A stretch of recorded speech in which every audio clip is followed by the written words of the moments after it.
Hello everyone, my name is Shubham Shandaria and I'm presenting my reading for the midterms on Contrastive Graph Convolutional Network for Hardware Trojans Detection in Third-Party IP cores.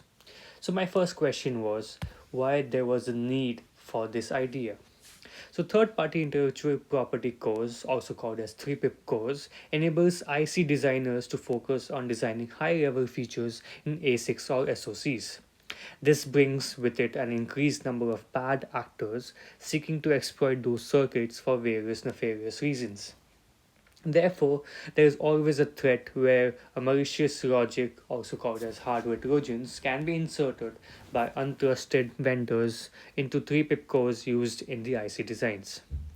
These hardware trojans can also be classified as always on or triggered based on the mechanism of activation.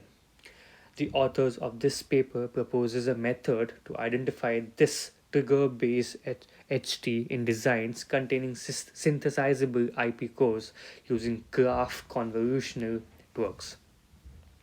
So my second question is, wasn't this done before? So a comparative analysis was used ensuring that the side channels are consistent between the golden model, also what also called as verified Trojan-free IC, and a chip for which we wish to establish the presence or absence of HT. However, the problem was these 3-pip cores would just preclude the existence of golden models to prevent HT detection using this approach. The second methods are the state of the art baseline HC detection approaches involving extensive feature engineering and extract various structural and functional features of the circuit, which are then employed in the HT detection task. Sounds cool, right? But this method comes with a cost associated with rich feature engineering pipelines, preventing these methods from scaling to a large circuit databases. So, my third question is what's new in this proposed idea? The authors propose gate of graph aware trigger detection network, also called as GateNet, a novel GCN based supervised contrastive representation learning model for learning salient features of HT embedded versus HT free circuits using only the gate level netlist of the design.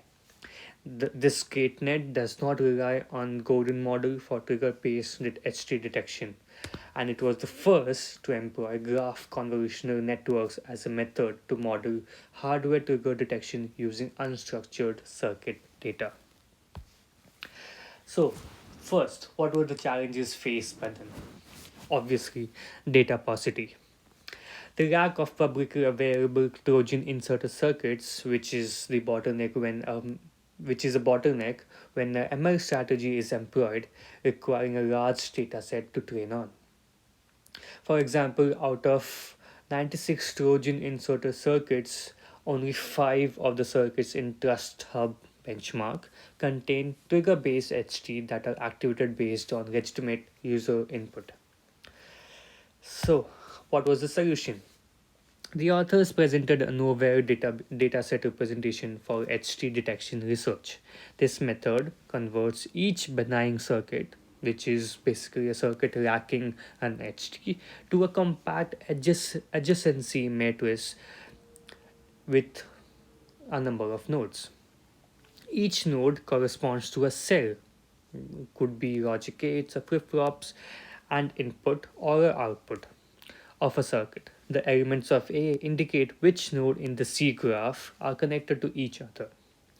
This circuit adjacency matrices are then embedded with triggers by appropriately adding rows and columns equivalent to the number of trigger nodes, and creating appropriate connections between trigger inputs and randomly selected insertion nodes of the benign circuit in the matrix.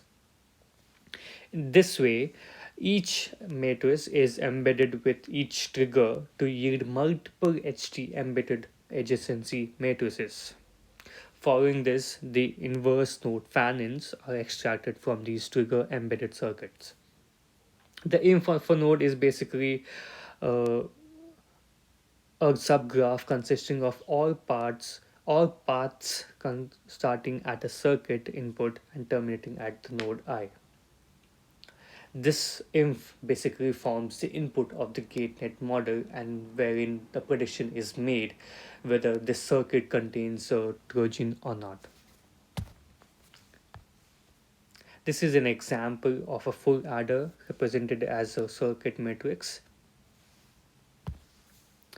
So the HT trigger detection with gatenet. What does it do? How does it do it? The gatenet views the synthesized circuit as a directed acyclic graph to exploit the GCN models. This gatenet consists of mainly of two parts. First is the contrastive encoder, which employs a process called embedding, wherein it is a pre-training step in the classification pipeline where a normalized embeddings from the same class are put together, and then the embeddings from the different classes. Okay, and this rate and representation goes through a linear transformation to obtain a projected representation on the unit hypersphere through a process called projection. Post this training, using the contrastive loss function, the trained layers in the ENC are frozen. This frozen ENC model is then combined with a three-layer, fully connected network, which finally transforms the projected latent transformation to predict the probability of the inf containing a trigger. Okay, I have included an image of how the enriched inf is transformed into a predicted output. Performance evaluation. How this model stand against the already designed work? The effectiveness of the proposed GateNet model is measured by two aspects. One, first is the performance against the state-of-the-art HT detection. There, they showed that it yields an average of 46.99% of improvement in detection performance for combinatorial triggers and 21.91% improvement for sequential triggers for a variety of circuit types. The second aspect is effectiveness of the contrastive learning which was employed. The GateNet outperforms its variant without contrastive learning by 22.22% for combinatorial HC detection and only 3.26 for sequential HC detection. Please note that the combinatorial detection is much more challenging than the sequential one. Okay, so what is my impression of this proposed idea? The authors have done impressive work to be able to detect hardware trojans, employing only data available from the circuit netlist with promising performance against the state of the art baseline models. They ensured the avoidance of the costs associated with the rich feature engineering pipelines as well as use of the golden IC.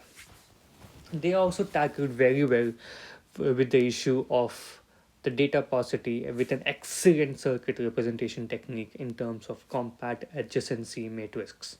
However, the inf contains several normal gates, which may hurt the generalization performance, but I believe this representation can be exploited and extrapolated to a different level.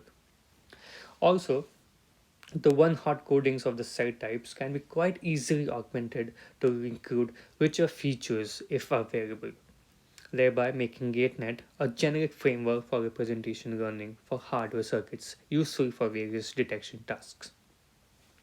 Finally, the authors have very diligently catered to the scenario of shallow embedding strategy adopted by sophisticated attackers but may have failed to address the usage of the compromised design tool or unintentional injection of hardware trojans, which may create biases in inference and therefore be misclassified as benign.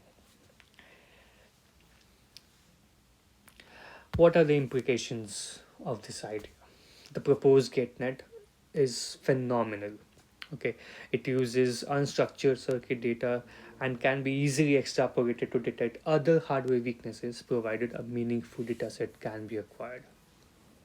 However, in the proposed solution, only trigger part is detected and leaving the critical payload part unnoticed. This could be a prospect for future work in the given direction of this idea.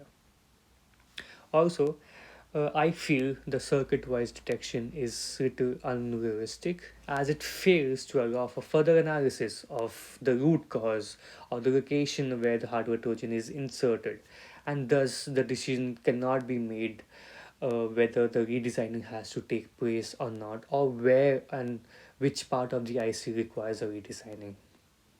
Apart from this, the proposed GateNet is an excellent work and uses the latest techniques to cater the threat, which is only going to increase in the next few generations of the IC development. That's all from me. Thank you.